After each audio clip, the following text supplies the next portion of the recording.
There's something fascinating about the players who pick up Prince rackets. Not because the rackets look unusual, not because they carry some flashy marketing message, and not because they're louder, stronger, or more extreme than the modern frames dominating the tennis world. In fact, the exact opposite is true. Prince rackets have this quiet, almost understated confidence. They don't scream for attention. They don't overwhelm you with identity.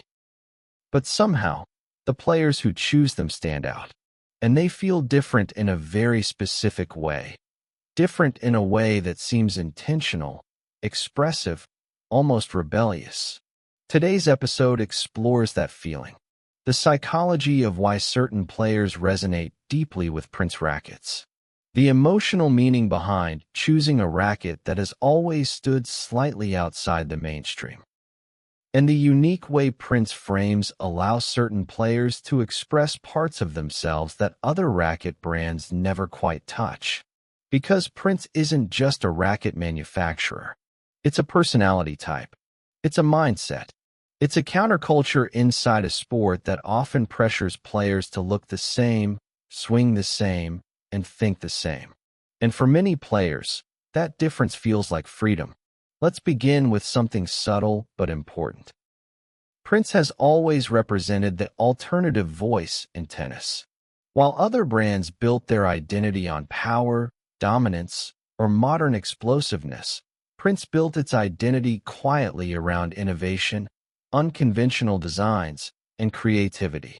Oversized frames, extended lengths, experimental string patterns, signature shapes. These weren't just engineering choices, they were statements. Players who picked Prince were never simply looking for performance. They were looking for permission to play their way. And that's the first psychological layer, self-expression. Prince rackets attract players who don't want to fit into a mold. Players who feel an instinctive pull toward equipment that feels slightly off the center line, just like they do. The Prince player is often someone who doesn't see tennis as a battle of power, but as a craft, a language, a style. They're drawn to the feel, the softness, the comfort, the unique identity of the frame. They're drawn to the idea of using something distinctive, because the racket becomes an extension of personality. Some racket brands feel like uniforms. Prince feels like clothing you chose because it felt like you, not because the world told you it was the best. And when you find equipment that mirrors your personality, the game becomes more honest. You feel like you're showing up as yourself, not as the player you're supposed to be, not as the player your coach or your rivals expect, but the player you've always been underneath. That's what makes players feel different with Prince rackets. The frame doesn't impose an identity. It reveals one. But let's go deeper, because there's a second psychological layer, counterculture. Tennis traditionally values conformity. Traditional strokes, traditional behavior, traditional choices. Prince, historically, disrupted that. The oversized frame was once considered radical. The brand always carried a quiet rebellion. Innovation without aggression, individuality without noise. Players who choose Prince often carry the same quiet rebellion in their personalities. They aren't trying to shock anyone. They aren't trying to be loud. But they are subtly rejecting the idea that tennis must look a certain way or require a specific brand to validate your game. They're making a statement without speaking. And that statement is simple. I'm not here to follow your script. I'm here to play my way.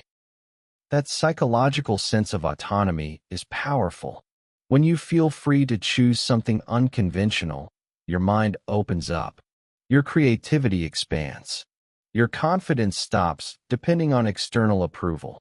And suddenly, the game feels different, not because the racket changed you, but because choosing it reflected something true about you. Prince rackets become a symbol of self-permission. But there's a third layer too, uniqueness. Prince has never been the default choice in modern tennis culture. And when something isn't the default, choosing it becomes meaningful. People who choose Prince often have a natural desire to stand apart, not to be better, but to be themselves without apology. This can come from personality, upbringing, emotional wiring, or simply the desire to feel aligned with something authentic. Choosing a Prince racket can feel like saying, I'm not afraid to be different. Not in an aggressive way, not in a forced way, but in a grounded, quietly confident way. A way that says, I know what works for me, even if it doesn't fit the mainstream narrative. And when a racket choice feels like an extension of authenticity, players feel lighter, looser, more connected, more confident in who they are, not who they're trying to perform as. Which brings us to the fourth psychological layer, comfort. Not physical comfort, but emotional comfort. Prince rackets have a softness, a generosity, a forgiving feel that invites patience rather than aggression.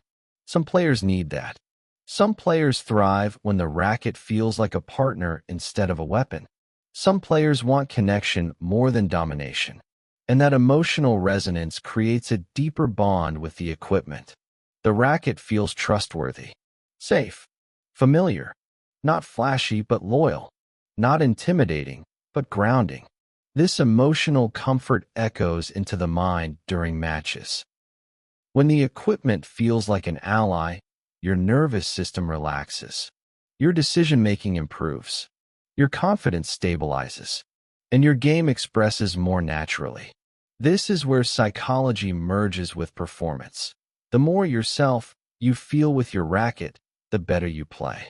A lot of people misunderstand racket attachment. They think it's about nostalgia or habit, but it's often about alignment. When the racket reflects your personality, your best tennis finds space to show itself. And this brings us to the final emotional layer, identity.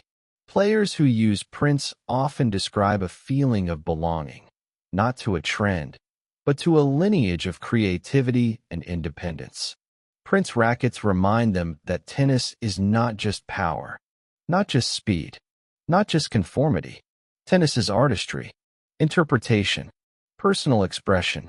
And when you pick up a racket that carries that heritage, you feel like you're stepping into something meaningful. Something that honors your individuality rather than burying it. That's why Prince rackets make some players feel different in a good way. Not because the racket gives them uniqueness, but because it allows them to express the uniqueness that was already there. The racket becomes a symbol of self-acceptance, a quiet rebellion, a personal truth. And that emotional alignment isn't just psychological. It affects performance, confidence, and the entire experience of playing the sport. Now, here is your CTA, clear, clean, and without cliches. If this episode helped you understand your own connection to equipment more deeply, subscribe for more Tennis Psycho episodes that go beyond technique and explore the emotional layers of your game. Share this with someone who uses Prince and has always struggled to explain why they love it. They'll finally feel understood. And in the comments, tell me, what racket brand makes you feel most like yourself? Your answer might help someone else understand their own tennis identity. And here is your closing message. The racket you choose is more than a tool. It is a form of self-expression, a reflection of personality, a quiet signature written into every swing you take. Prince rackets remind us that the best tennis does not come from copying others, but from embracing who you are, fully, honestly, unapologetically. And sometimes, the equipment that makes you feel different is the equipment that finally makes you feel at home.